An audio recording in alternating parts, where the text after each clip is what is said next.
cielos y tutti gafaneros.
Que fais-tu?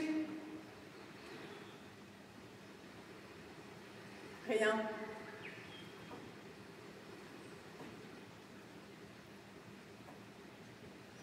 Alors pourquoi restes-tu là? J'attends.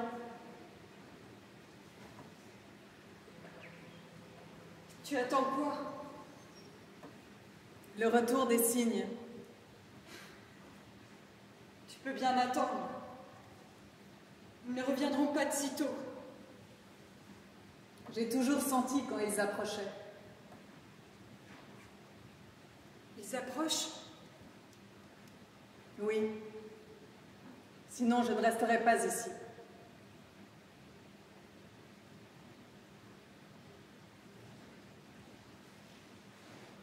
Depuis combien de temps es-tu ici?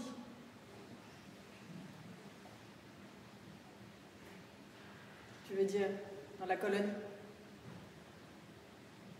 Je veux dire, oui, ici, dans la colonie. Je suis arrivée seulement quelques années avant toi. Et c'était comment avant? Avant quoi? Avant, y avait-il des différences? Certes, tu n'étais pas là. Non, il ne s'agit pas de cela.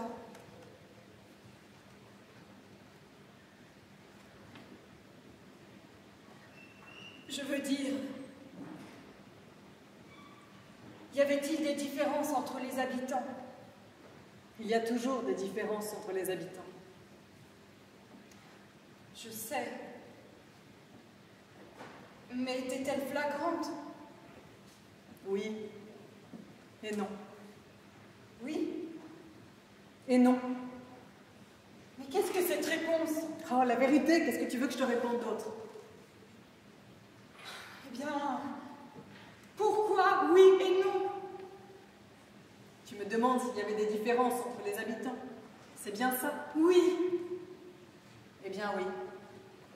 Il y en avait parce que certains avaient des corps d'hommes et d'autres des corps de femmes.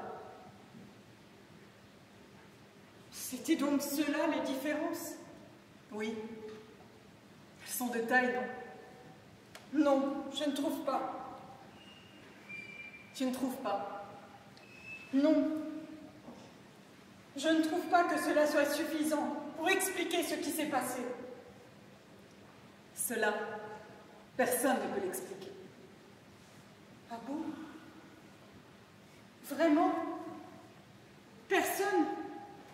Non, personne. Pourtant, je ne comprends pas.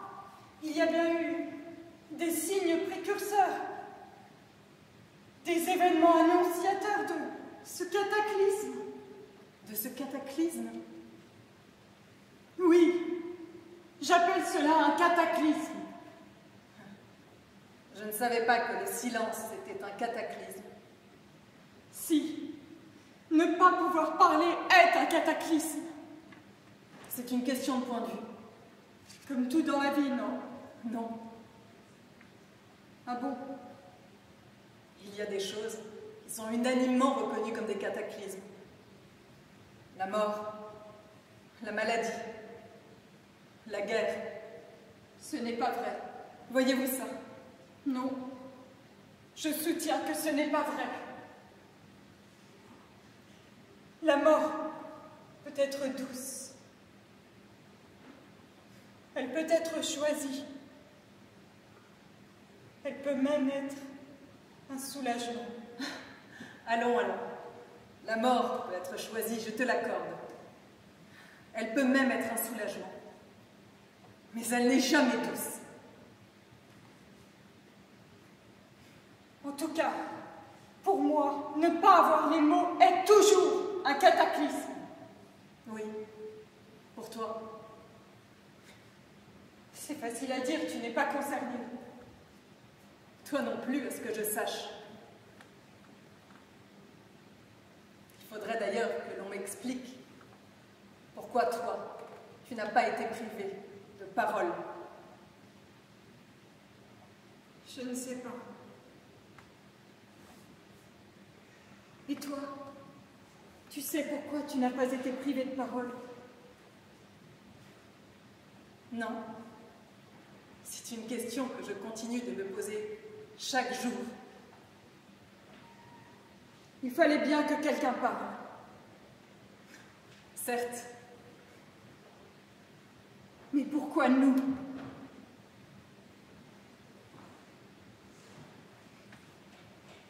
Parce que nous écrivons. Je n'en sais rien. Tu m'agaces avec toutes tes questions. Regarde! Quoi? Tu m'as fait peur. Regarde là-bas. Des bateaux. Ah. J'ai cru que c'était les signes qui revenaient. Est-ce que tu peux être borné? Borné? Oui, borné. Je ne comprends pas.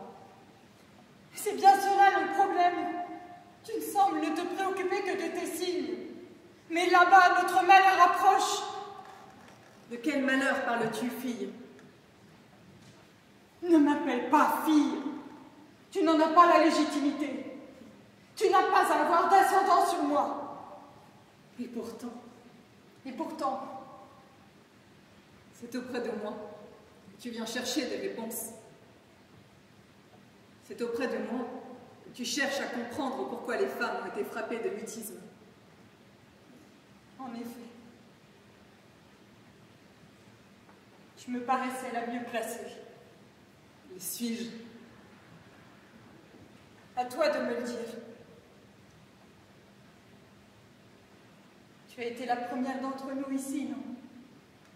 Oui.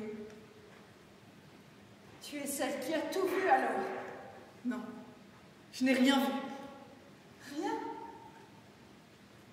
Rien que la lâcheté des hommes.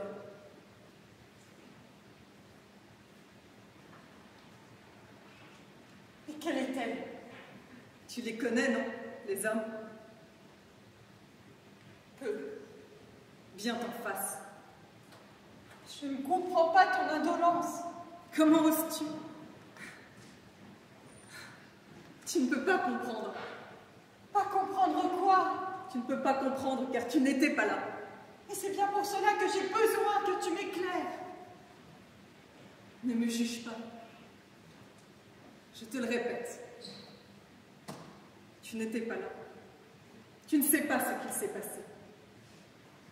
En effet, Je t'en supplie, parle-moi. À quoi bon?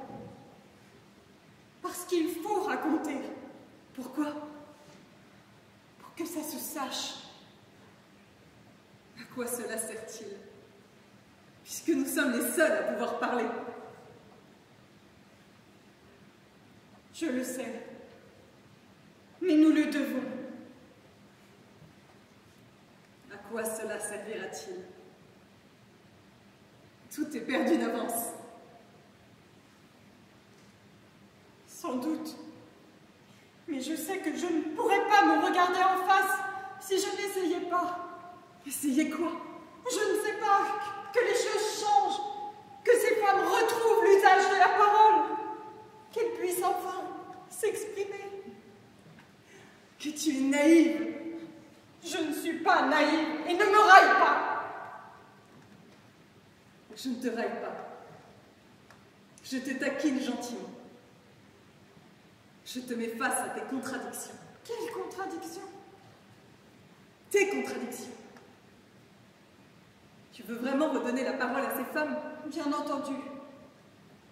Mais que crois-tu qu'elles diront? Rien d'autre que ce qu'elles ont toujours dit. Rien d'autre que ce qu'elles ont toujours été habituées à dire. Rien d'autre que ce qu'elles ont été autorisées à dire.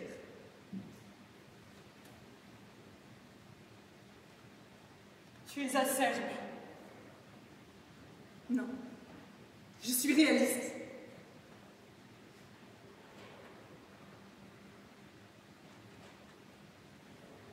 Pourquoi crois-tu qu'on leur a retiré l'usage de la parole? Je n'en sais rien, puisque c'est la raison pour laquelle je suis venue te voir. Eh bien, réfléchis. Je ne sais pas. Eh bien, moi, je sais. À la bonne heure. On leur a retiré la parole, car elles n'en ont pas besoin. Mais comment ça? Tout le monde a besoin de l'usage de la parole. C'est même le fondement de l'humanité. Oui, c'est surtout le fondement des malentendus, des conflits et des guerres. Donc, tu veux dire que c'est une bonne chose? Non, je ne dis pas cela. Je dis juste qu'on leur a retiré peut-être parce qu'elles n'en faisaient pas bon usage. Et tu insinues que c'est leur faute? Leur faute tout de suite, la culpabilité. Non, je pencherais plutôt pour la responsabilité. Peu importe. Pour toi, ils sont responsables de ce qui leur est arrivé. Pas peu importe. Cela fait toute la différence. Oui, elles sont responsables. Non, elles ne sont pas coupables. Donc, selon toi, c'est parce qu'elles auraient fait un mauvais usage de la parole? On peut l'entendre comme ça. C'est lunaire. Quel mot amusant. Lequel? Lunaire. J'imagine une grosse boule argentée avec des cratères. J'imagine les femmes muettes dessus. Chacune son imagination. En effet. Mais je ne suis pas d'accord avec toi. Je ne vois pas très bien comment ces femmes ont pu être responsables de ce qu'on leur ait retiré l'usage de la parole. Tu ne vois pas? Non, je ne vois pas. Je suis sûre que si. Sinon, tu ne serais pas si en colère. On n'est pas en colère lorsqu'on est impuissante. On est en colère lorsque l'on croit que les choses auraient pu être différentes. C'est tout à fait cela. Tu crois précisément que les choses auraient pu être différentes. Tu veux dire qu'on aurait pu ne pas retirer aux femmes l'usage de la parole? Oui. Mais bien évidemment. Mais comment? Pour parler, il faut accepter de dire des mots, non? Certes. Pour dire des mots qui ne nous concernent pas, qui ne parlent pas de nous, il faut aussi l'accepter. Ce n'est quand même pas la faute des femmes si on a commencé à changer la langue et à éliminer chaque référence au féminin. Oui, la faute. Je ne parle pas de ça. Je ne te dis pas que ce sont les femmes qui ont décidé de cela. Je dis juste qu'elles ont accepté un beau jour de se mettre à parler uniquement au masculin.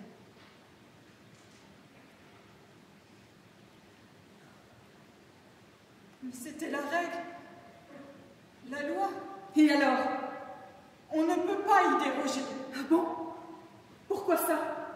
Sinon, il y a des conséquences. On va en prison. On a des amendes. On est exclu de la société. Certes, on est exclu de la société. Mais on ne peut pas exclure la moitié de l'humanité. Donc si les femmes avaient refusé de parler au masculin, nous n'en serions pas là. C'est du délire. Ah bon? C'est moi qui délire de pointer du doigt que les femmes ont accepté de se définir du jour au lendemain en masculin, de gommer toute trace du féminin dans les mots. Tu veux dire que le masculin a colonisé le féminin? Oui, c'est absolument cela. Bravo, je n'aurais pas pu dire mieux. Ne te moque pas. Non, ne te méprends pas. Là, je ne me moque pas. Tu veux donc dire que les femmes auraient dû se rebeller? Oui, elles auraient dû se rebeller. Mais cela ne s'est pas fait du jour au lendemain. Il s'est écoulé du temps avant que les mots féminins ne disparaissent du langage. Oui et non. Pas tant que ça. Je dis juste que les femmes n'ont pas été vigilantes. Qu'elles ont accepté d'être dominées. Mais enfin, la langue n'est pas une arme de domination. Pardon? Tu as tout faux. La langue est même le premier lieu de la domination. Rappelle-toi toujours, ce qui n'est pas dit n'existe pas. Le féminin n'étant pas nommé, il n'existe pas.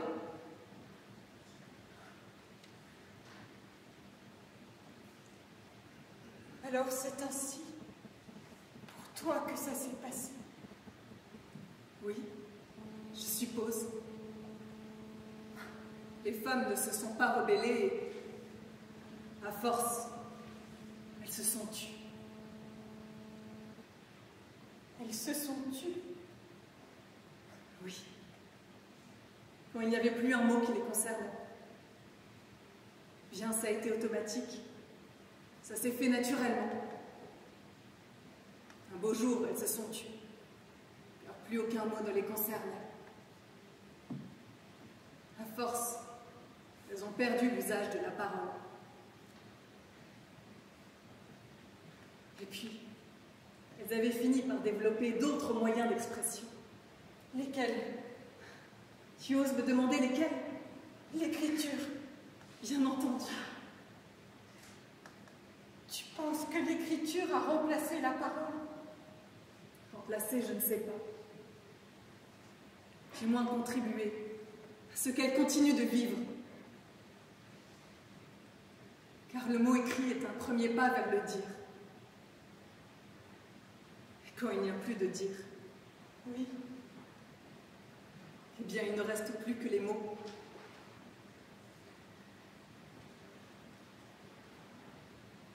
Mais si on a retiré l'usage de la parole aux femmes, si on les a dépossédées des mots, c'est bien parce que c'est la chose la plus importante. À la bonne heure. Oui, ma chère. La civilisation repose sur la parole. En retirant l'usage de la parole aux femmes, on ne leur laisse plus la possibilité de dire leurs mots. Sauf par l'écriture. Sauf par l'écriture.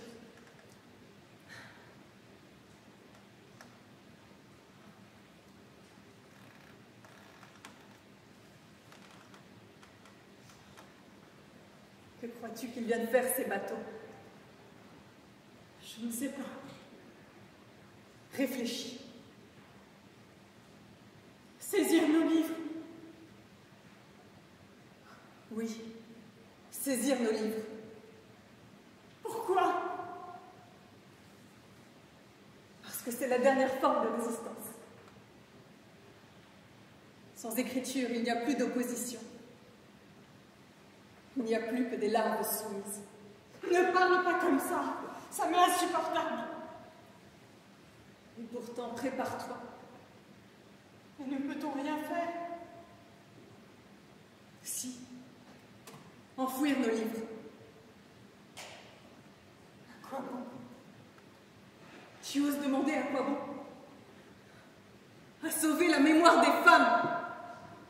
Alors il n'y a vraiment plus d'espoir? Non. Il n'y a plus d'espoir. Regarde ces bateaux, vogués au loin qui s'apprêtent à nous rejoindre. Bientôt déferleront les bottes dures, les armes et le sang. Nous n'aurons plus alors que nos larmes, nos souvenirs. Je refuse. Il n'est pas encore trop tard. Nous pouvons réveiller les autres femmes. Elles ne le veulent pas. Quoi? J'ai tout essayé. Elles ne le veulent pas. Non, ne dis pas ça. Tu ne sais pas comment ça s'est passé. C'est bien pour ça que j'ai besoin de ton aide. Je ne veux plus. Je ne peux plus. Je ne crois plus. J'ai trop espéré. J'ai trop insisté. J'ai trop attendu. Elles n'ont rien fait. Elles ont renvoyé chacune de mes propositions. Elles m'ont démise de mes fonctions. Ma plume a fini par s'assécher. Elles ont accepté de ne plus parler. Je crois que je ne suis pas prête à leur pardonner. Mais elles devaient bien sauver leur tête. C'est faux. Elles se sont condamnées d'une autre façon. Le silence est une autre mort. Non, ce n'est pas fini. Viens, bats-toi jusqu'au bout. Toi, notre poétesse, notre dramaturge, inspirée des déesses. Toi de la beauté, la splendeur, la force et la puissance faisaient se coucher n'importe quel homme à ses pieds. Ne me dis pas que tu as peur de ces vermisseaux, que ton génie pourrait se voir amoindri et annihilé par ces bêtes rampantes qui ont peur de leur ombre au féminin. Ma belle, ma douce Isaïe, que tes mots me sont beaux et cruels à la fois. Ils transpercent mon cœur. Le liquide blanchâtre s'en écoule. Je sens mon âme s'envoler hors de moi. Oh ma belle, je ne suis plus toutes ces belles choses. Je ne suis plus cette femme-là emplie de la splendeur de ses écrits. Le sexe auquel j'appartenais vit désormais enseveli. Comment continuerai-je de garder l'espoir, la joie, l'envie, la force de me battre pour des moribondes qui n'ont même pas poussé un cri? Parce que tu es notre mère à toutes. Parce que tu es la beauté, la force et la rébellion incarnée. Que nous avons besoin d'être guidés par ton intelligence, ton génie et ta sensibilité. Sinon nous périrons pour de bon.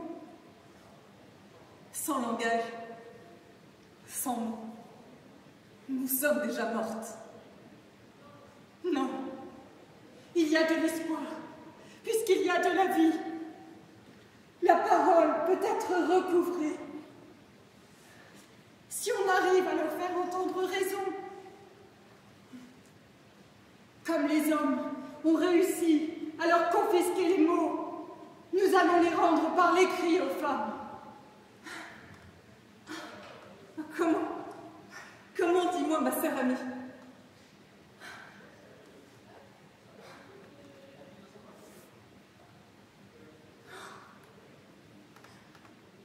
Regarde, au loin, ce sont cette nuit blanche, des signes.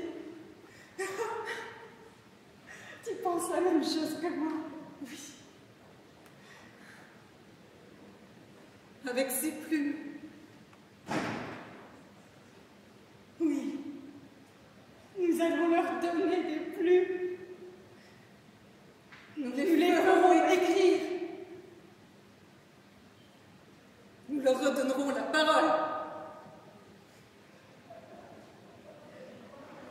Et tu verras, elles retrouveront leur voix.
Alors on se proposait, oups, d'un coup c'est très très fort. On se proposait pour commencer de, voilà, Eliane, que tu nous dises un peu quels échos finalement tu entends dans cette pièce par rapport à tes propres travaux bien sûr, et puis à tous ces débats autour de la langue, de l'écriture, la création. Et 3 petits points parce qu'il y a beaucoup de choses à dire, évidemment. Alors, je peux peut-être commencer par quelque chose qui n'est pas sur la pièce, mais ce qui a été dit par les deux comédiennes, puisque finalement elles font la comédie toutes les deux, même s'il y en a une qui écrit aussi. Moi aussi, j'ai fait mes études ici, enfin une partie de mes études. Et je suis donc un peu émue aussi. Et je voudrais dire que par rapport aux questions d'alliance, enfin, il a été question d'essayer d'arrêter quelque part on essaye de sortir de l'état de domination, de colère.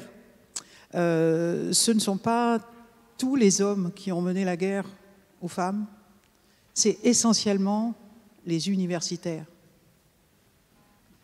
Ça, on ne nous le dit pas assez. Moi, je l'ai rencontré en faisant mes études d'histoire. Ce sont, enfin, dans beaucoup de contextes, on va dire, ce sont les lettrés qui font la guerre aux femmes. Pas tous les lettrés, bien sûr. Il y en a toujours eu qui étaient des complices, des amis, des alliés, qui n'étaient pas d'accord avec leurs collègues. Mais ce sont d'abord ceux qui savent faire du discours, ceux qui savent écrire, ceux qui maîtrisent la parole publique. Ce ne sont pas les hommes, les paysans, ou même pas les bourgeois qui ont mené ces guerres-là.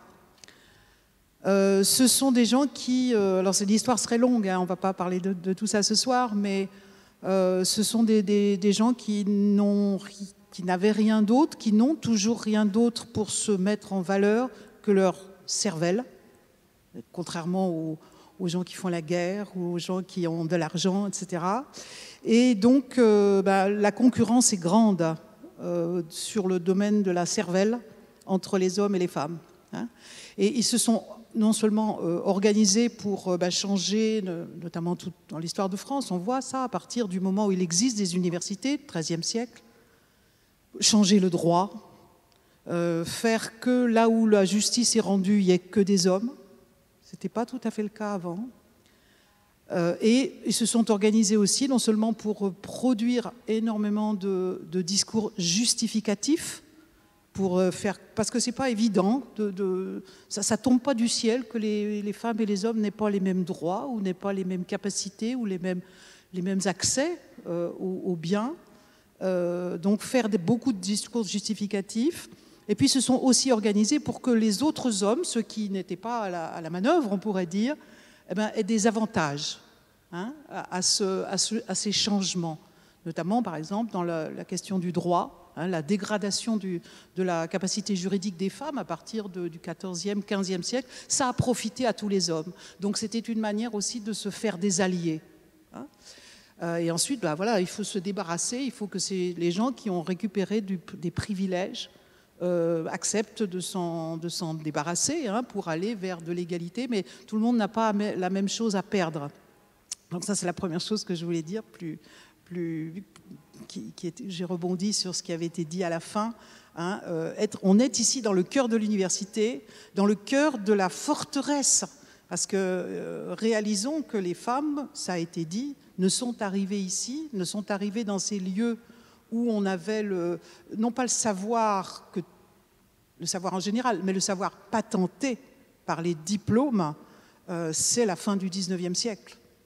C'est la fin du XIXe siècle. Et évidemment, les gens qui avaient fait ce système, les hommes qui avaient forgé ce système, s'étaient débrouillés pour qu'il y ait ce que moi j'appelle un couplage entre les diplômes et l'accès à tous les grands métiers, à toutes les charges de l'État, à toute la fonction publique. Donc le fait que les femmes puissent enfin, avec des 6 siècles de retard, ils ont tenu 6 siècles quand même, le fait qu'elles puissent arriver dans les universités, petit à petit parvenir à toutes les fonctions, à tous les métiers, ça a été des luttes énormes. Et le fait qu'il y ait aujourd'hui des missions comme celle que tu diriges, il faut se représenter symboliquement ce que ça veut dire en termes d'avancée. Même si on trouve que les avancées c'est jamais assez, ça va pas assez vite, etc. C'est majeur. Ce sont des avancées majeures qui ont été faites depuis, on va dire, 150 ans. Et petit à petit, c'est peut-être une augmentation un peu, exponentielle, comme on dit, parce que plus les femmes sont, non seulement sur les bancs, avec pouvoir user ses culottes sur les chaises, mais dans les directions intermédiaires, puis dans les directions, puis dans les vraies directions, plus on peut changer des choses. Alors ça rejoint un petit peu la pièce, je crois que c'est de ça dont il faut parler le plus, mais le fait que les femmes qui ont été privées de cela c'est assez normal quelque part, non pas qu'elles se taisent, mais parce qu'il y en a beaucoup qui se sont battues, mais qu'elles soient, voilà, tout le système est fait pour qu'on trouve normal finalement que certains aient plus de pouvoir que d'autres, que certains puissent s'exprimer publiquement quand les autres on leur dit que c'est pas leur place ou qu'ils n'ont pas les titres ou qu'ils parlent mal. C'est encore ça dont il est question aujourd'hui. Les gens qui font des fautes. Alors les gens qui font des fautes ne vont pas monter sur la scène, ils vont avoir honte. Tout ça, c'est un système qui est organisé. Et bien sûr que la plupart des gens le trouvent normal, ce système, puisqu'on a grandi dedans, puisque les voix qui étaient porteuses de savoir l'ont confirmé. L'école confirme tous les jours que c'est normal que le pouvoir appartienne aux hommes. Il n'y a qu'à ouvrir les manuels scolaires. Combien de femmes Combien de femmes ont écrit des grandes œuvres dans nos manuels scolaires d'aujourd'hui? Combien de femmes ont gouverné? Alors en fait, il y en a plein. Il y a plein de femmes qui ont gouverné, y compris en France, même qui ont hérité de la couronne. On dit que c'est pas vrai, mais c'est vrai, il y en a. Plein de femmes ont, pas des milliers, mais des centaines de femmes ont fait des œuvres, ont produit des œuvres. Des dizaines de femmes par siècle ont produit des œuvres majeures qui devraient être aujourd'hui étudiées à l'université, à l'école, et qui sont toujours pas là. Donc ça fait tout un travail qui va être maintenant, qui est récurrent. Il y a des demandes récurrentes depuis quelques dizaines d'années pour ça. Je pense qu'on va y arriver, j'espère en tout cas qu'on va y arriver, mais il y a encore beaucoup de chemin. Et puis, je voulais dire aussi par rapport à cette pièce qu'elle témoigne d'une sorte de remue-ménage là, qui a lieu depuis quelques années, peut-être un peu plus, une quarantaine d'années, quand dans les pays comme les nôtres, les pays dits avancés, qui ont réalisé l'égalité théorique entre les sexes, il y a cette réflexion sur la langue, cette réflexion sur la parole publique, sur l'accès à la parole publique, qui est une réflexion qui croît de plus en plus et qui est pour moi très réjouissante. C'est-à-dire que les discours qu'on avait entendus, que la langue, c'était comme ça, les choses, c'était comme ça, il n'y avait qu'à admettre, parce que c'était depuis toujours comme ça. Aujourd'hui, on sait que ce n'était pas depuis toujours, que ça a été construit, que ça peut être déconstruit, du coup.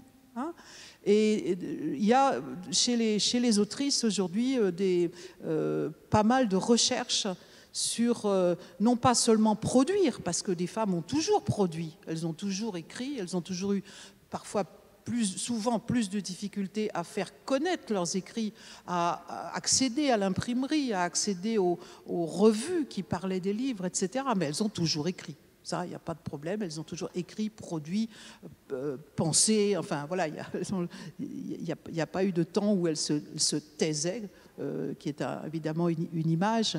Mais aujourd'hui, il y a en plus de ça une réflexion qui est en cours chez pas mal d'autrices sur les moyens de la langue. Ça a peut-être un peu commencé avec... il y a peut-être avant Monique Wittig, mais voilà, grosso modo, depuis 40 ans. Quelle langue parlons-nous? À quel point les femmes qui sont désireuses d'authenticité, à quel point on est handicapé par la langue qu'on nous a mis dans la bouche, qu'on nous a mis dans la tête. Donc il y a toute cette réflexion dans laquelle s'insère cette pièce sur qu'est-ce qu'il va falloir transformer, est-ce que c'est possible, est-ce que c'est impossible, ou bien, en général, elles disent que c'est possible et elles essayent, c'est sûr, parce que c'est un matériau complètement vivant, la langue.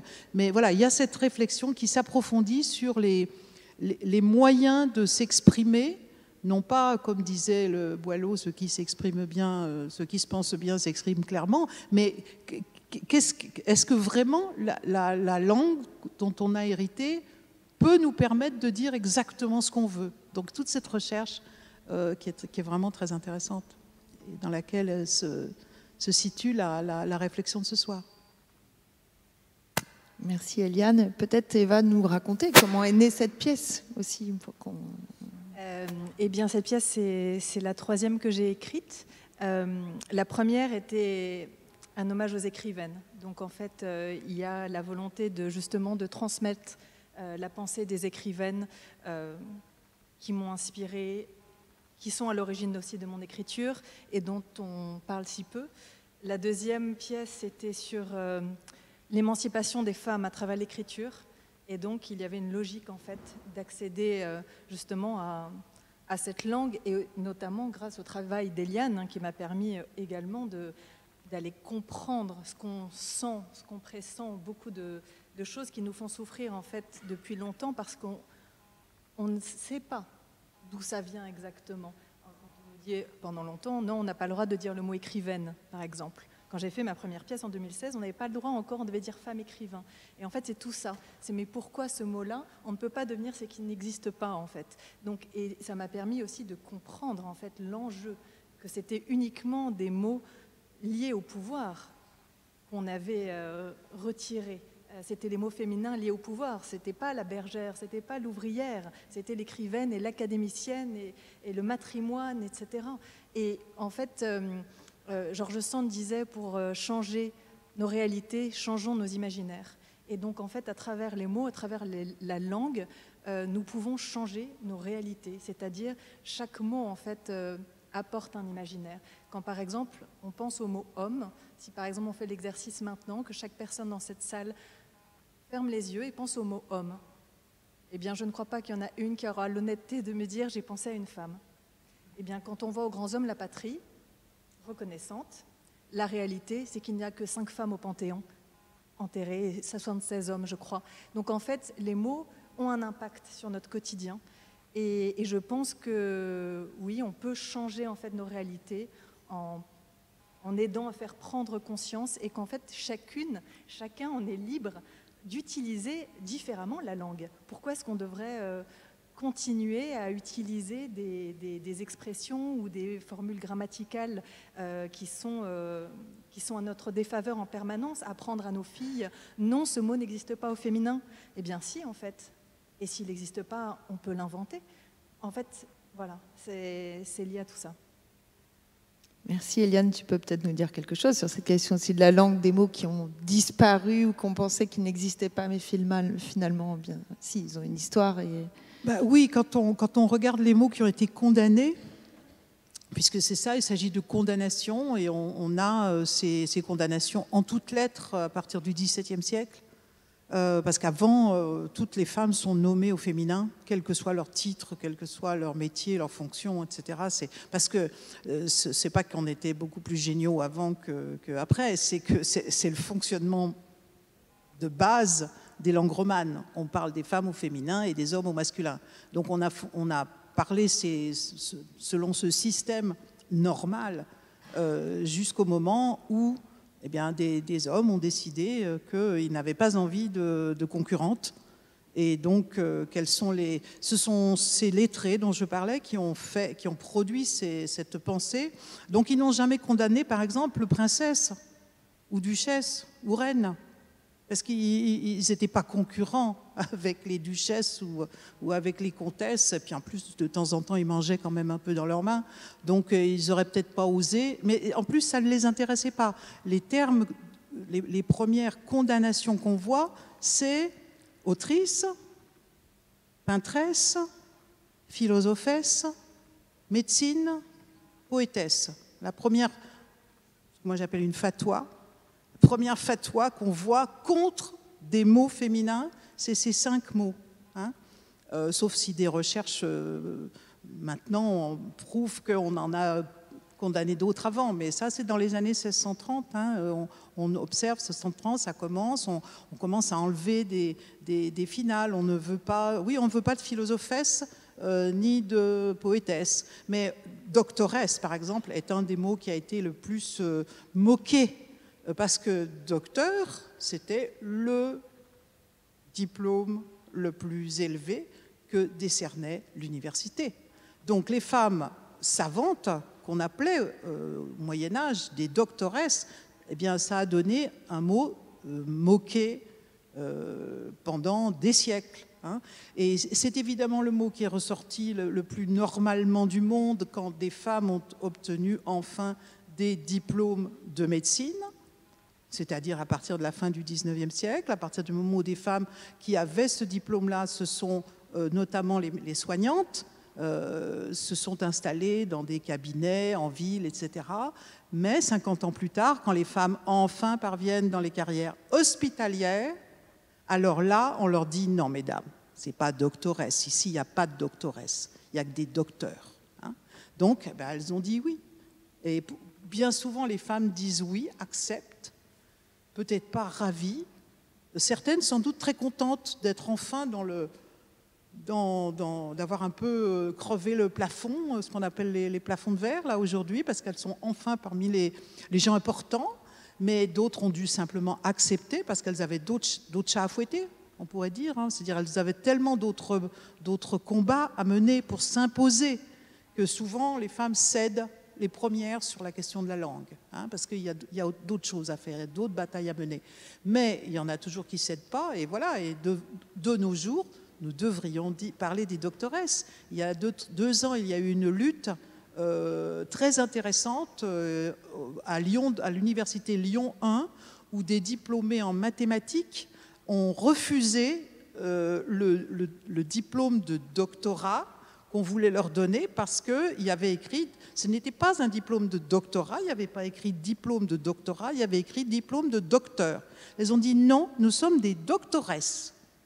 Donc ça a fait un foin pas possible parce que tout leur jury était d'accord, donc ils ont barré les mots docteur sur les papiers administratifs et l'université a refusé de leur délivrer leur doctorat. Donc elles sont parties pour 3 mois de lutte. Au bout de 3 mois de lutte, il y a beaucoup de gens qui s'en sont mêlés. C'est remonté jusqu'au ministère. Et depuis, c'est perdu dans un couloir ou un tiroir du ministère. Voilà. Et bien entendu, la solution existe. Il n'y a pas besoin de mettre diplôme de docteur aux garçons et de doctoresse aux filles. Il y a simplement besoin de délivrer des diplômes de doctorat. De même qu'on délivre depuis des années et des années des diplômes de licence ou de maîtrise ou de master ou de baccalauréat, etc. On délivre des baccalauréats et pas de bacheliers. On a compris, on sait faire. Notre langue sait faire. Mais le diplôme le plus haut, il y a encore des universités qui ne savent pas faire et qui ne veulent pas faire.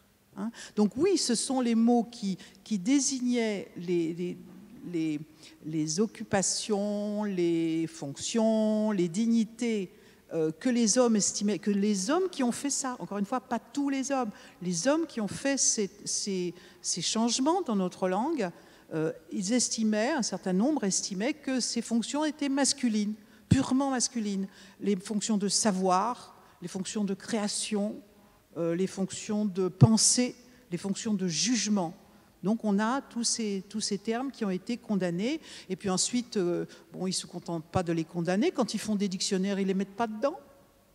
Alors on a l'impression, nous, quand on regarde le dictionnaire, vous voyez, c'est un mot qui n'existe pas, il n'est pas dans le dictionnaire.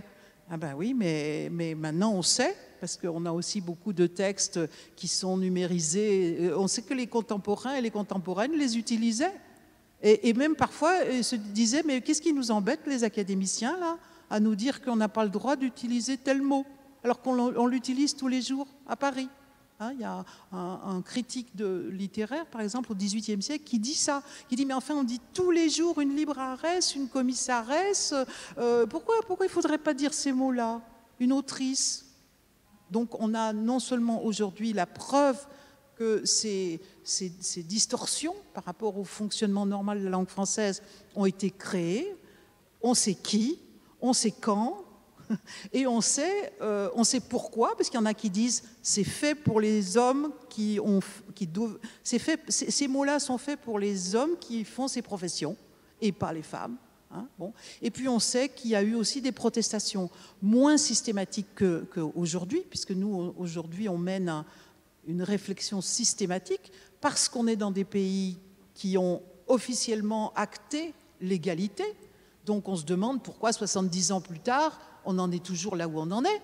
Alors on se réfléchit, on dit les mentalités, les machins, les trucs. La langue aussi. La langue fait partie de ce qui freine l'avancée de l'égalité. Et du coup, on retrouve les gens qui ne veulent pas que ça avance, en train de camper sur « mais non, mais elle se trompe, mais c'est pas vrai, on ne peut pas dire ça, il faut dire une femme écrivain et pas une écrivaine ». Oui, mais non. Une femme écrivain, c'est comme un homme grenouille. Je veux dire, ou un enfant roi. Quand on dit ça, on met 2 trucs à côté, on essaye de les... Et on montre que ça ne fonctionne pas ensemble, que la nature de l'un ne va pas avec la nature de l'autre. Alors qu'une écrivaine, c'est là depuis... On a des attestations du mot écrivaine depuis le XIIIe siècle. À Paris, au Châtelet, cour de justice, il y avait des femmes, des greffières, qui étaient des écrivaines. Il y avait pignon sur rue. Donc voilà. Donc maintenant on sait tout ça et on peut avancer parce qu'on sait qu'on a raison et que on sait que c'est pas tombé du ciel, que c'est pas la langue française qui est comme ça. Non, elle a été changée et donc on peut reprendre un petit peu nos droits dessus en même temps qu'on reprend de la place dans la société.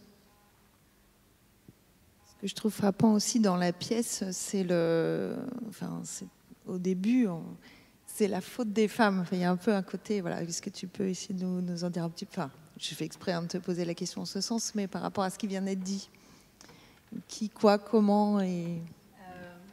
c'est plus voilà, une question de responsabilité. Et en fait, effectivement, comme tu l'as dit, beaucoup en fait, ont dû choisir entre la peste et le choléra. Donc parfois, pour pouvoir occuper telle fonction, on valait mieux l'occuper et renoncer à la langue. Mais après, je pense que cette question de la responsabilité, elle est essentielle parce que c'est encore aujourd'hui. Je pense que peut-être qu'à un moment donné, oui, il y a eu du renoncement. Et je pense que s'il y a une responsabilité, voilà, si chaque personne travaille à ces questions collectivement, les femmes et les hommes ensemble, main dans la main, parce que ça ne pourra pas changer sans cette prise de conscience également des hommes, on pourra faire en sorte qu'il y ait moins d'inégalités. Mais par rapport justement à cette notion, pour moi, en fait, je pense qu'il y a quelque chose de très important. C'est qu'en fait, c'est comme s'il y avait une inégalité d'être et qu'en fait, tous les droits, du coup, qu'on n'avait pas venaient de là. Parce qu'en fait, c'est comme s'il n'y avait pas cette autorisation d'être, cette légitimité d'être et que donc tous les droits, ça suit. On ne les a pas, il faut lutter, voilà, et en fonction des pays, c'est plus ou moins dramatique, etc. Mais parce qu'en fait, voilà, il y a cette illégitimité presque d'être des femmes encore aujourd'hui. On doit demander l'autorisation pour être, pour penser, pour s'appartenir, être à soi. Et en fait, je pense qu'il faut, par rapport à cette notion de responsabilité, en fait, il faut déconstruire. Tu as dit aussi ce mot. Et en fait, c'est à chacune et chacun de déconstruire en soi, en fait, le patriarcat qui est là. Les hommes en souffrent, je pense, autant que les femmes, même si les natures peuvent être différentes. Et donc, en fait, c'est voir aussi en soi sa propre soumission. Parce qu'en fait, nous naissons dans ce système. Donc en fait, nous devons, nous aussi, nous défaire, prendre conscience. C'est très complexe, c'est très long, ça met du temps. Et c'est en ça qu'il y a cette notion de responsabilité. Et que, comme c'est un long chemin et que c'est difficile, peut-être qu'effectivement, quand on a cette conscience, peut-être aider les autres à en prendre conscience. Il y a ça aussi, et c'est ce que font ces deux femmes en fait. Elles écrivent, et donc elles vont aider les autres à retrouver la parole par l'écriture. Ça se fait ensemble, par la sororité. Si je peux rajouter quelque chose, je pense que ce que tu viens de dire est très important, c'est-à-dire qu'il n'y a pas que le fait que des mots ont disparu et ont disparu ou sont moqués, enfin, il ne faudrait pas les utiliser, ce qui empêche évidemment le fait de pouvoir se représenter et donc se projeter, mais il y a quelque chose de bien plus pervers dans le système tel qu'il a été fait, tel qu'on en a hérité. C'est pas que les femmes, on leur demande de se taire, c'est qu'on leur demande chaque fois qu'elles ouvrent la bouche d'admettre que les hommes sont plus importants qu'elles. Chaque fois qu'on dit, par exemple, on va s'interdire de dire, voilà, il y a une assemblée là où il y a peut-être un homme ou deux, et on nous a mis dans la tête qu'il faut parler au masculin. Même s'il y a 100 femmes et un homme, il faut parler au masculin. Et quand on fait les accords, on sait que s'il y a un être, que ce soit une table ou c'est même pas seulement les personnes, ça va jusqu'aux objets. Hein, une table et un tableau, eh bien, sont beaux. Pourquoi? Pourquoi le tableau est plus important que la table? Et ça, c'est une chose qu'on nous a mis, c'est un système qu'on nous a mis dans la tête quand on est petite, quand on est petit. Et chaque fois qu'on ouvre la bouche, si on parle selon ce système, on admet que nous sommes moins importantes que les hommes. C'est terrible, comme quand on prend conscience de ça, Bien sûr qu'on ne s'en rend pas compte la plupart du temps, on ne s'en rend même pas compte, tellement on l'a intégré. Mais aujourd'hui, on sait qu'il y a un continuum dans les violences qui sont faites aux femmes. Et voilà, dire que le masculin l'emporte sur le féminin, sans fille et un petit chat sont morts, ça veut dire que les hommes doivent toujours avoir le dernier mot et que les femmes doivent s'effacer, se taire accessoirement, ou s'effacer, se taire. Et si elles ne se taisent pas, pourquoi serait-il surprenant qu'elles qu'elles se reçoivent une baffe ou un coup? Je veux dire, il y a un lien entre tout ça. Et là, quand on se pose la question, mais pourquoi est-ce qu'on accepte ça pourquoi est-ce que tu n'es pas parti, on dit aux femmes battues pendant 20 ans, pourquoi est-ce que tu n'es pas parti avant? Parce qu'il y a tout ça qui pèse. Il y a non seulement la réalité matérielle, généralement, qu'on ne peut pas partir parce qu'on n'a pas l'argent, parce qu'il y a les enfants, parce que ceci, parce que ça coûterait très cher, mais il y a aussi cette intégration symbolique du fait que les hommes ont toujours raison. C'est toujours eux qui doivent dominer. Je crois que c'est quelque chose, ce que j'évoquais tout à l'heure à propos de la mission égalité, c'est-à-dire qu'en fait tout ça fait système et en fait évidemment l'action elle est à prendre à tous les bouts et tout le temps. Alors c'est évidemment complexe de tout faire en même temps, mais je suis d'accord avec toi, il y a bien un continuum entre choisir de faire tel type d'études, parler, avant même encore en amont, jusqu'à la question des violences sexistes et sexuelles. On voit combien tout ça finalement, oui, repose sur des phénomènes et de différenciation et d'hiérarchisation sous-jacents et que c'est pas déconnecté. Absolument.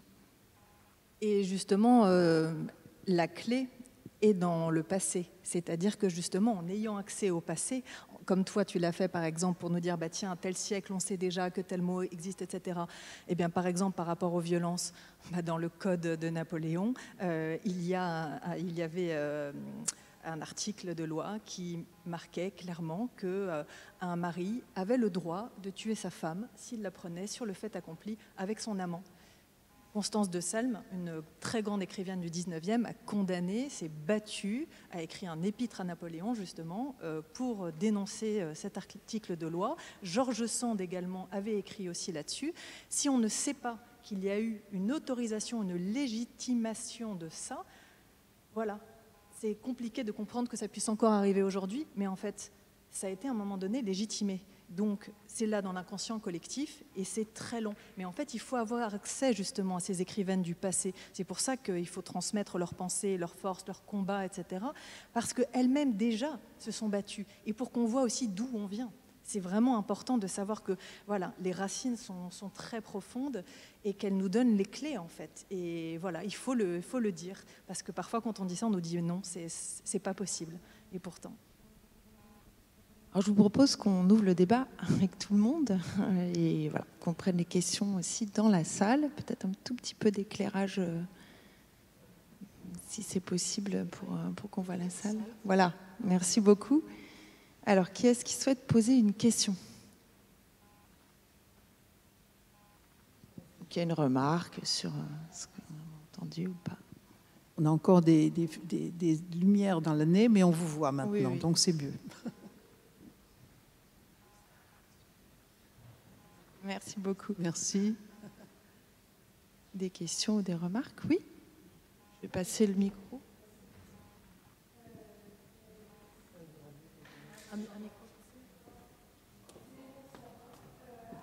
Attendez le micro parce qu'on ne vous entend pas là.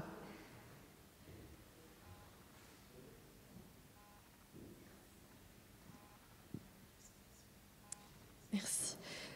C'était pour savoir à quoi vous faisiez référence exactement quand vous parliez du renoncement des femmes. Est-ce que vous faisiez référence à une époque en particulier, un événement? Vous avez parlé de renoncement.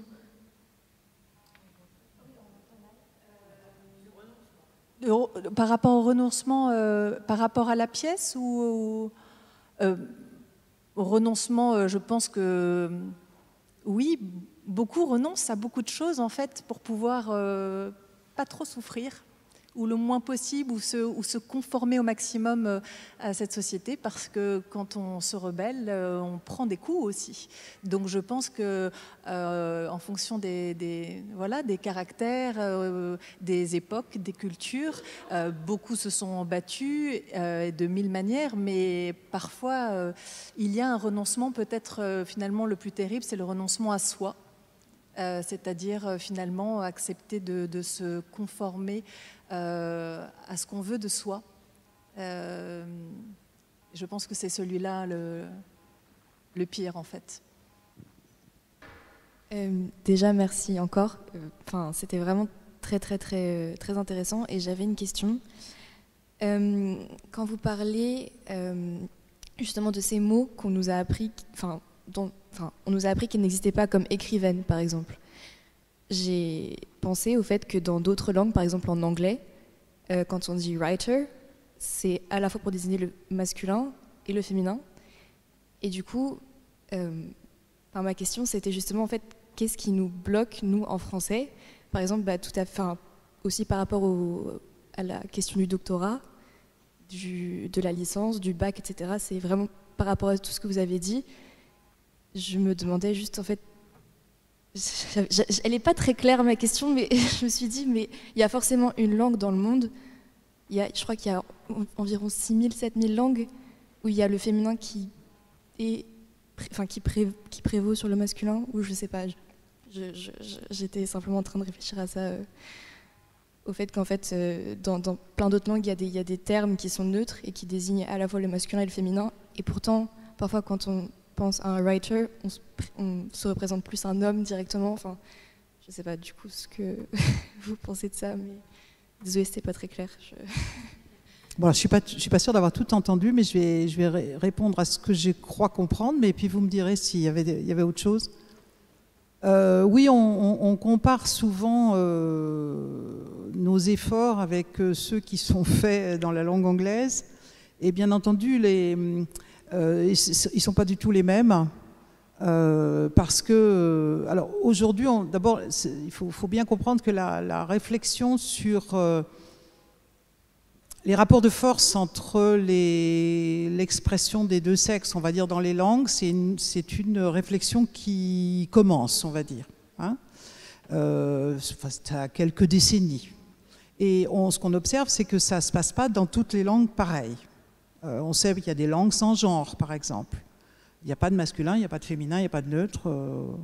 Voilà. Mais en fait, on sait aussi, le peu qu'on sait, c'est qu'on a étudié, c'est que la domination de la manière dont on parle des hommes et la manière dont on parle des femmes, le fait que les hommes dominent, doivent être dominants, ça c'est dans toutes les langues. Ça ne s'exprime pas de la même façon que dans les langues à genre, mais voilà.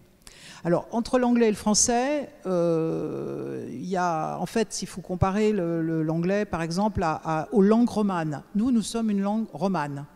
On a à peu près, on n'a pas exactement les mêmes problèmes que les gens d'Italie ou qui parlent l'italien ou l'espagnol ou le portugais, mais quand même, on est des langues romanes.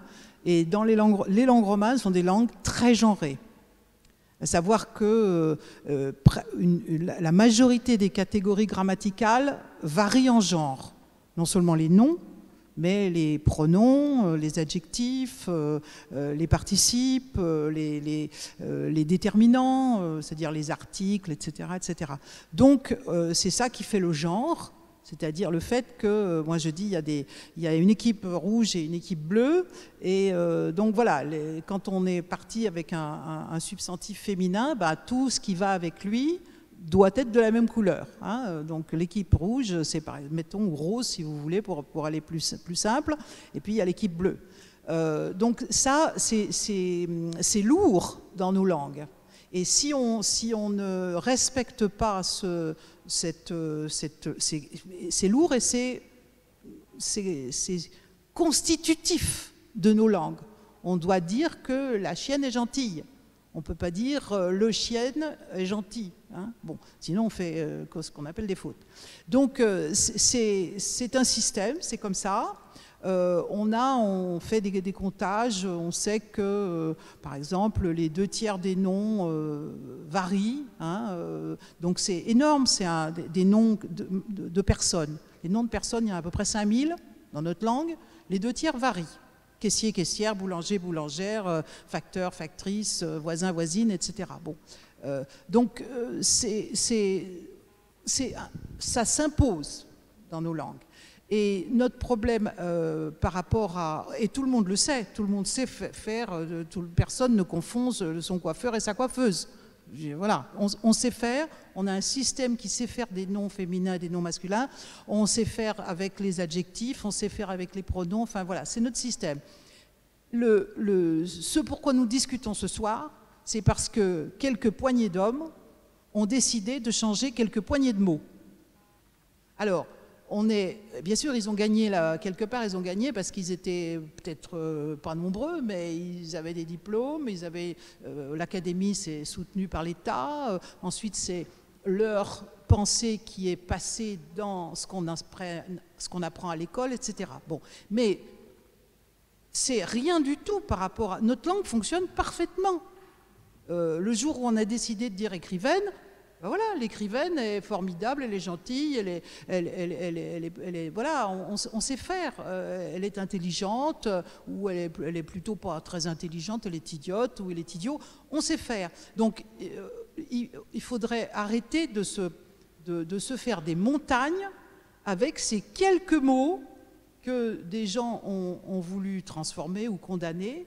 Et de même, avec le système des accords dont je parlais tout à l'heure. Hein, le système des accords, nous avons hérité du latin, qu'il avait hérité du grec, des manières de faire les accords égalitaires. Ça s'appelle les accords de proximité, ou les accords de majorité, ou les accords d'importance. Les petites filles et le chat, on peut estimer qu'on peut dire morte. Je sais pas, morte, c'est peut-être pas gai forcément de parler de ça, mais je veux dire, c'est pour que vous entendiez la finale. Hein. Donc, on peut estimer que les petites filles sont plus importantes que le chat. Et c'est ce que faisaient nos ancêtres. Ils savaient faire des accords en fonction de l'importance, vous voyez, plutôt que de dire le masculin l'emporte sur le féminin. Ils faisaient des accords de proximité. Le dernier mot qui arrive, hop, c'est lui qui l'emporte. Hein. Donc, notre problème, c'est que ces mécanismes qui sont très simples, que tous les enfants comprennent quand on leur présente, avant qu'ils aient la tête, le cerveau lavé comme nous l'avons eu, ça serait très facile de remettre ça en circulation, voyez, plutôt que de se dire est-ce qu'on ne pourrait pas parler une autre langue que la nôtre, par exemple l'anglais. Alors bien sûr, si on veut parler l'anglais, on parle l'anglais, mais on ne va pas faire en français, en italien, en espagnol, le système anglais. En anglais, le genre est très peu, il est presque plus là que pour les pronoms personnels et pour les déterminants personnels. Ma chaussure, etc., c'est en fonction de la personne. C'est une femme qui parle, ça ne va pas être le même mot que si c'est l'homme qui parle. Mais, alors, il y a deux choses à dire par rapport à ça. Bah, voilà, l'anglais, c'est comme ça. Et puis l'allemand, c'est encore autrement. Et puis le javanais, que je ne connais pas, ça doit être encore autrement. Hein. Donc dans chaque pays, on se pose les questions de ne pas d'avoir une langue plus... Aujourd'hui, les féministes, les progressistes se posent la question d'avoir une langue plus égalitaire. Par exemple, en anglais, on a supprimé tous les mots qui avaient... Enfin, on essaye de ne plus utiliser les mots qui comprenaient le mot « man » dedans. Chairman, fireman, les pompiers. Hein. Donc on dit firefighter aujourd'hui, ceux qui luttent contre le feu, ou bien on dit chairperson. Voilà. Donc c'était très peu quelque part le travail qu'il y avait à faire en anglais. Moi, je rajouterais en tant qu'historienne de la langue, c'est que le problème de l'anglais, c'est qu'il est 10 fois plus sinistré que le français. À savoir que les féminins ont disparu. Il y a plus qu'une centaine de mots, de noms qui varient, comme encore Queen et King, le roi, la reine, c'est encore 2 mots différents. Actor, actress, c'est encore 2 mots différents. Master, mistress, c'est encore 2 mots différents. Mais tous les féminins qui existaient il y a fort longtemps ont quasiment disparu. C'est-à-dire que le travail de nos masculinistes français, là, espagnols, il a beaucoup mieux fonctionné là-bas. Donc aujourd'hui, quand on dit director ou physician, c'est fait pour les deux sexes, en fait, c'est des masculins. C'est des masculins dans un contexte linguistique où les féminins ont été éradiqués. Hein. Bon, alors, voilà ce qu'on peut dire. La dernière chose, le neutre. Beaucoup de gens se racontent des histoires avec le neutre, on dit qu'on ne pourrait pas parler au neutre. Le neutre, dans les langues où ça existe, n'est pas fait pour parler des personnes. Le neutre, c'est fait pour parler des choses.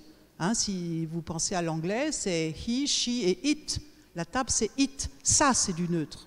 On ne va pas se mettre à parler des gens au neutre. Donc, dans les langues où il y a du genre pour parler des hommes et des femmes, il faut résoudre les problèmes tels qu'ils doivent être résolus dans la langue où ça se pose. En anglais, on enlève les fireman, on enlève les man et tout ça, et puis on réfléchit, il y a quand même 2-3 autres petites choses qui sont à la réflexion. En allemand, c'est un autre problème. En français, on sait faire. Il faut juste comment dirais-je, il faut juste être d'accord pour le faire. Il y a des gens qui disent c'est chiant. C'est chiant, dira les étudiantes et les étudiants, les femmes et les hommes. Ben oui, mais moi je dis trier ses déchets aussi, c'est chiant. Voilà. Et pourtant on le fait. Enfin, je crois qu'on le fait. On a décidé un jour que même si on n'avait pas la police derrière nous, un gendarme derrière nous, on allait le faire parce qu'on avait compris qu'il y avait une utilité quelque part pour notre bien à tous et toutes de faire ça. Donc, si on a la même réflexion sur on veut une société égalitaire, on ne veut plus parler des femmes au masculin ou dire que cette assemblée, là, on va parler d'elle au masculin, eh bien, on va dire les auditeurs et les auditrices. Voilà. Et ça nous a coûté quoi de dire les auditeurs et les auditrices? Je suggère, moi, de dire avec l'ordre alphabétique. Pas est-ce que je mets les femmes devant, la galanterie, tout ça, la goujaterie, tout ça. Non, l'ordre alphabétique, les auditeurs et les auditrices. Et on peut continuer avec l'accord de proximité. Les auditeurs et les auditrices ont été très satisfaites de ce débat. Nos ancêtres faisaient ça, Racine faisait ça, il écrivait ça. On peut bien le faire, non? Voilà. Donc, on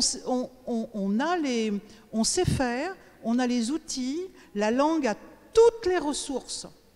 Il faut que nous, on ait envie d'avoir qu'on se renseigne un petit peu sur ce qui est possible. Et ensuite, quand il y a 2 mots, ouais, je vais dire les 2 mots. Je vais dépenser peut-être 2-3 nanomachins de salive de plus, peut-être, mais je peux le faire. Et si je ne le fais pas, c'est parce que, comme tu disais tout à l'heure, je ne me sens pas responsable. Voilà, on sait aujourd'hui qu'on est responsable, de même qu'on est responsable de notre planète, et puis de ne pas jeter les papiers par terre, parce que voilà, c'est une question de conscience. Eh bien, je vais faire cet effort de parler aussi des femmes, puisqu'il y a aussi des femmes dans le monde. Ou bien je ne le fais pas, parce que je trouve que ce n'est pas grave, c'est pas important, les femmes. Du moment que j'ai dit le mot masculin. Voilà, donc ça, aujourd'hui, c'est de notre responsabilité, je suis absolument d'accord avec ça. Il y a 50 ans, c'était difficile où les femmes âgées qui ont commencé leur vie politique en étant, je ne sais pas moi, il fallait être maire, c'était le maire parce que sinon on se moquait d'elle. Bon, voilà, c'est pas grave. Mais les jeunes femmes aujourd'hui, elles doivent comprendre ça et elles doivent assumer ce combat, si elles sont pour l'égalité. Après, on a le droit de ne pas être pour l'égalité. Mais si on est pour l'égalité, il faut faire cet effort-là. Je ne sais pas si j'ai répondu à votre... Peut-être préciser que nous, à Sorbonne Université, notamment dans la fondation de l'université qui est issue d'une fusion entre 2 autres universités, Paris-Sorbonne et Pierre-Marie Curie, on a fait ce choix d'une écriture égalitaire au moins dans la communication institutionnelle, donc c'est en train de se mettre en place, mais on nous dit c'est pas facile, c'est compliqué, ça prend du temps, ça prend plein de place. Donc le choix a été fait de décliner les termes étudiantes et étudiants, maître de conférence, maîtresse de conférence, je suis d'accord avec toi. Mais voilà, dans les discussions qu'on a pu avoir à ce sujet, moi je sais que j'ai une collègue un jour qui m'a dit j'ai pas postulé à telle prime parce que le courrier était adressé qu'à des collègues hommes. Donc j'ai pensé que c'était pas pour moi. Et là un jour on se dit il y a quand même un souci si on veut que tout le monde se sente concerné, effectivement. Comme tu dis, ça coûte pas tant de signes que ça dans la langue, pas tant de caractères, pas tant de...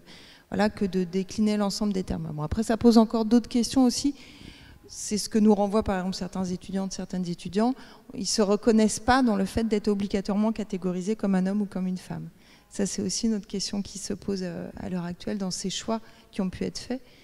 Mais en tout cas, nous, pour l'instant, dans l'état de la réflexion actuelle, c'est d'essayer de prôner une communication qui soit inclusive au sens égalitaire, on appelle ça l'écriture égalitaire, au sens de décliner au masculin ou au féminin, ou d'utiliser des termes dits épicènes, ou la communauté étudiante, des termes englobants pour parler de tout le monde. Voilà. Et d'essayer de le faire aussi, par exemple, à l'oral.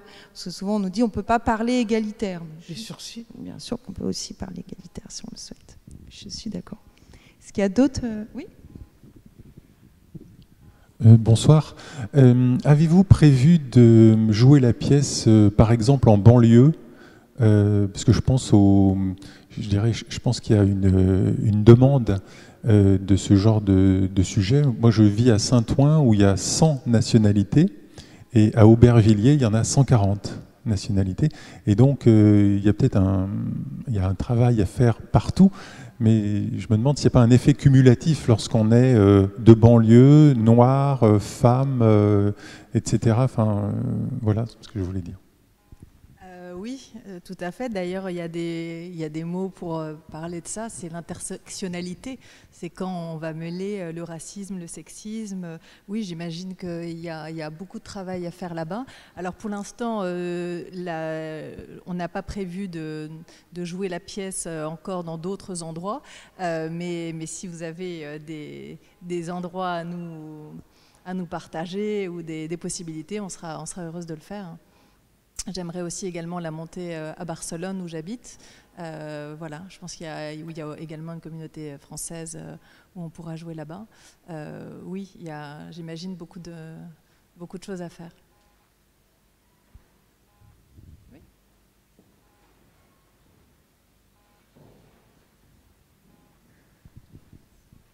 Bonsoir.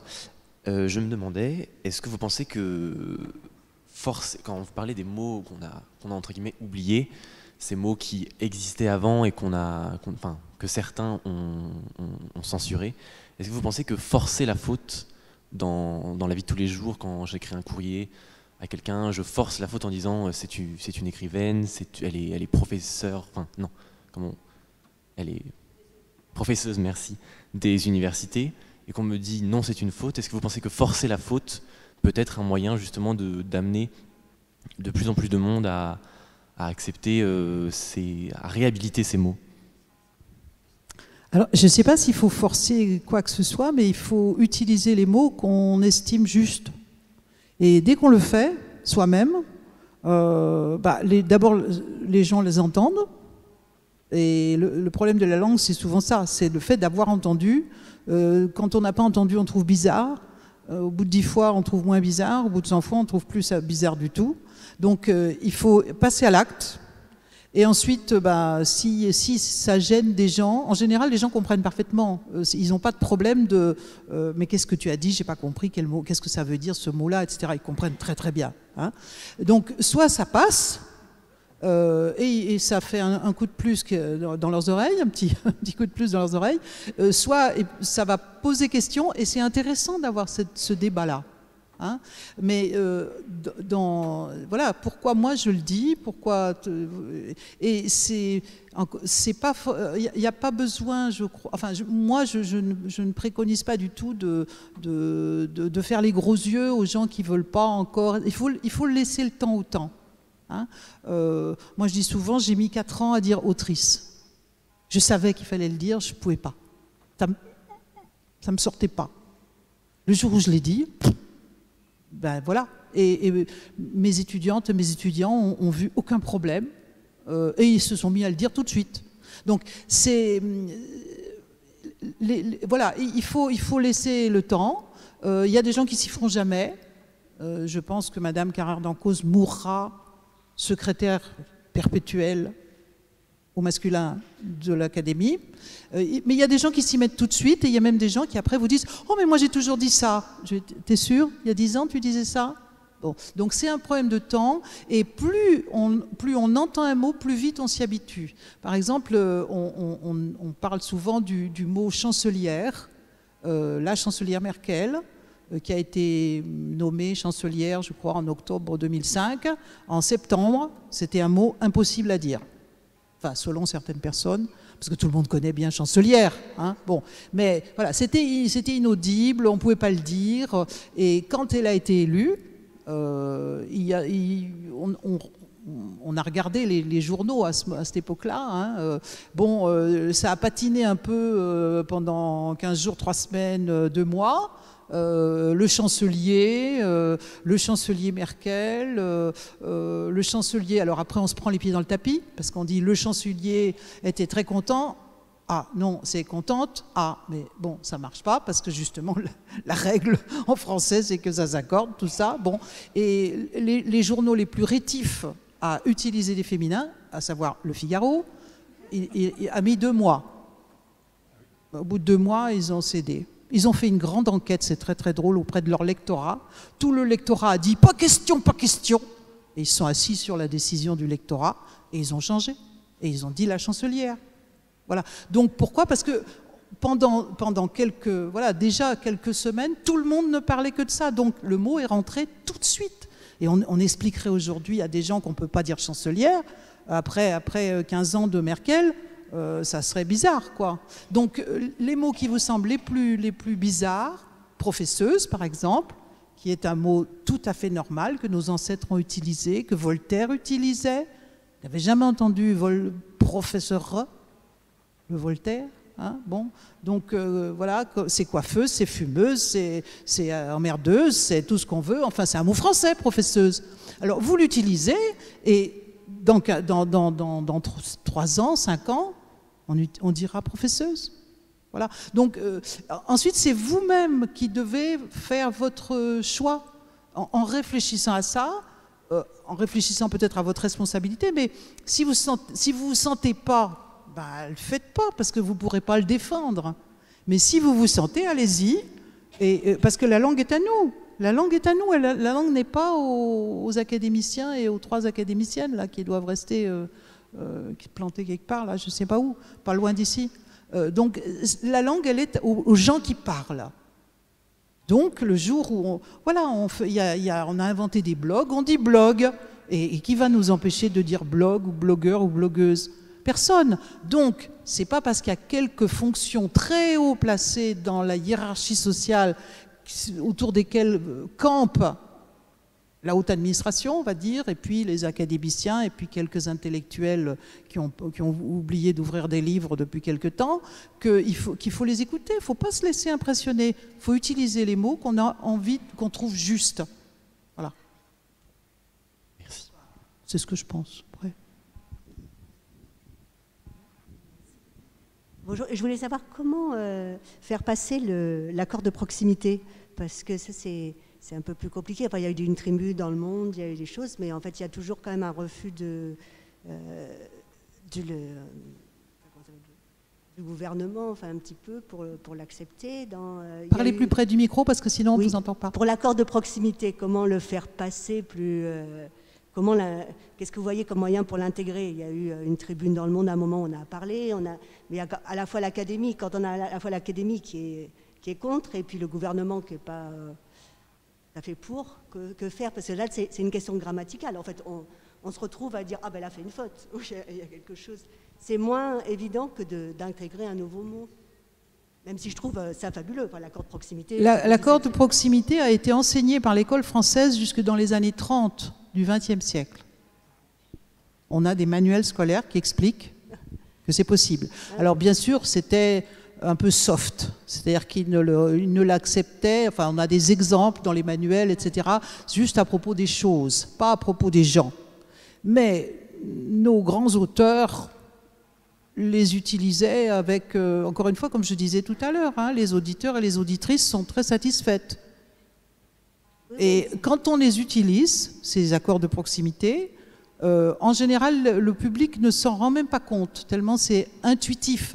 C'est pas pour rien que cet accord s'est transmis depuis le grec jusqu'au latin, depuis le latin jusqu'au espagnol, en italien, en français, etc. C'est parce que c'est intuitif. Parce que la règle que nous apprenons, elle n'est pas intuitive. La règle que nous apprenons, c'est « Ah, j'ai plusieurs mots à accorder, je m'arrête, je réfléchis, est-ce qu'il n'y a pas un mot masculin dans le groupe ?» Et une fois que j'ai repéré un mot masculin dans le groupe, même s'il il y a 15 mots féminins puis un mot masculin quelque part, je peux dire mon truc. Alors, bien sûr qu'on a appris à le faire. Donc, vous le faites, naturellement, dans la conversation. Mais c'est contre-intuitif. Oui, oui. Donc, il suffirait, alors maintenant c'est la bagarre qu'on doit mener, oui. Il suffirait que l'école recommence à enseigner ces choses-là. Encore une fois, elle l'a fait très longtemps. Et c'est pourquoi on trouve dans les textes jusqu'à la fin du XIXe siècle, on trouve des gens qui utilisent des accords de proximité. Les éditeurs laissent passer, puisque c'est du français, c'est du bon français. Voilà, nous, on a arrêté d'enseigner ça. Alors, en tant qu'historienne, je pourrais dire, on arrête d'enseigner ça dans les années 30-40, parce qu'on s'approche du moment où les femmes vont être citoyennes. Alors là, il faut freiner ailleurs. D'accord? Donc, on se met à condamner d'autres mots, etc., etc. Mais c'est très facile, c'est totalement intuitif. Donc, utilisons-les, remettons ça en route. Il y a des journaux déjà qui font ça. Hein, des journaux aujourd'hui, comme Slate, comme Le Monde réfléchit à ça et laisse passer maintenant des accords de proximité, alors qu'avant les correcteurs et les correctrices les bloquaient. Oui, parce qu'en plus, il y a ça aussi. Hein, les journalistes font pas tout à fait ce qu'ils veulent dans tous les journaux. Mais donc, il faut le faire et ça va être ça sera de plus en plus courant. Mais il est sûr qu'il faut obtenir que l'école enseigne l'accord de majorité ou l'accord d'importance et l'accord de proximité. Et pas simplement disent « Ah oui, mais c'est Racine, vous comprenez, un homme comme lui pouvait se permettre, et vous, petits-enfants, vous ne pouvez pas vous permettre. » Ben si, on peut se permettre, parce qu'il ne l'a pas fait parce qu'il était un grand génie, il l'a fait parce que le français l'autorise. Donc voilà, il faut recommencer à enseigner ça. Et il faut se déconstruire nous, il faut qu'on se lave la cervelle parce qu'on nous l'a lavé dans l'autre sens, quoi. Oui, mais moi j'enseigne le français à des étrangers, donc je me vois mal par ma propre décision dire bon maintenant la règle, voilà, j'ajoute des mots. J'ai écrit aussi sur le fait qu'au XVIIIe on pouvait dire auteur, auteuse, autrice, qu'il y avait tous ces mots qui sont. Mais il faudrait quand même une décision institutionnelle pour l'enseigner. Non, vous n'avez pas besoin de... Alors, non, pas du tout. Vous n'avez pas besoin si vous êtes enseignante, oui. Vous n'avez pas besoin d'autorisation. L'accord de proximité n'a jamais été condamné. Jamais. Il a été, je le disais, il a été enseigné officiellement jusque dans les années 30. Ensuite, il a été toléré, c'était écrit en toutes lettres, il était toléré jusque dans la loi Haby, 1978. Depuis, silence. Mais il n'est pas condamné. C'est pas possible de le condamner. Vous avez des générations d'auteurs et d'autrices qui ont écrit comme ça, ou qui continuent à écrire comme ça aujourd'hui. Aujourd'hui, on parle des droits et libertés fondamentales, pas fondamentaux. Vous avez remarqué? Droits et libertés fondamentales. Or, c'est les droits qui est fondamental. Fondamental est un facteur commun avec les deux mots. Donc, il n'a jamais été condamné. Donc vous avez absolument le droit de l'enseigner. L'accord d'importance, l'autre accord, celui de choix, il a été mis, moi je dis, dans une petite boîte très précieuse qui s'appelle les figures de style. Alors c'est une syllèpse. Alors on apprend aux étudiants que quand on choisit, quand on lit dans des auteurs anciens, des autrices anciennes, qu'ils ont fait un accord selon leur choix, parce qu'ils estimaient qu'il y avait un mot qui était plus important que les autres dans le truc, on dit « Ah oui, mais c'est une syllèpse ». Alors on ne se sent pas autorisé. Mais c'est juste du flan, quoi. C'est du flan. Donc silepson quand on veut. Et parlons des infirmières et des aides-soignantes aujourd'hui, parce qu'elles sont plus nombreuses que les infirmiers et les aides-soignants. D'accord? Donc tous les discours où on entend tout ça au masculin, alors que ces professions sont massivement féminisées, mais on a le droit de parler des infirmières et des aides-soignantes et des caissières. Les caissières. Dans le premier grand discours de Macron, après le premier confinement, je ne sais pas si vous vous souvenez, il faut le reprendre, il est en ligne, hein, c'est facile. Il parle de toutes les professions quasiment. Il y a, je ne sais pas, 80 professions qui sont dans ce discours, c'est invraisemblable. Tout est au masculin, sauf les caissières. Là, on a un beau doublet. Les caissiers et les caissières. Ah, c'est sûr, elles sont quoi, 97% de la profession. Mais les infirmières, c'est déjà plus intéressant. Elles sont plus que 87-88%, donc c'est pas intéressant. Le masculin l'emporte. Et puis partout, le masculin l'emporte tout le temps. Donc, qu'est-ce que vous voulez? C'est une question de volonté. Si on est d'accord que les hommes sont plus importants, dès qu'il y a un homme dans la salle, ça doit être au masculin, on dit les infirmières, les aides-soignants, les caissiers, pourquoi pas, parce qu'il y en a quand même 2 ou 3%. Mais si on n'est pas d'accord, on dit les deux, ou on dit la majorité.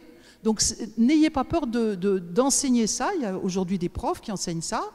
Voilà, on a les ressources, la langue sait faire, on a des centaines de modèles de gens très très bien, même des académiciens. Je rappelle que Racine était académicien et il s'asseyait, comme je suis assise là, sur les prescriptions de ses collègues. Donc voilà, parlons la langue qui nous semble juste en fonction de notre vie aujourd'hui, nos besoins d'aujourd'hui. Bon, merci beaucoup pour ces échanges. La langue est vivante et la langue nous accompagne et c'est à nous de la faire vivre. Je crois que c'est un beau débat là ce soir et puis avec une très belle pièce d'Eva Biel et donc cette création qu'elle nous a offert là ce soir.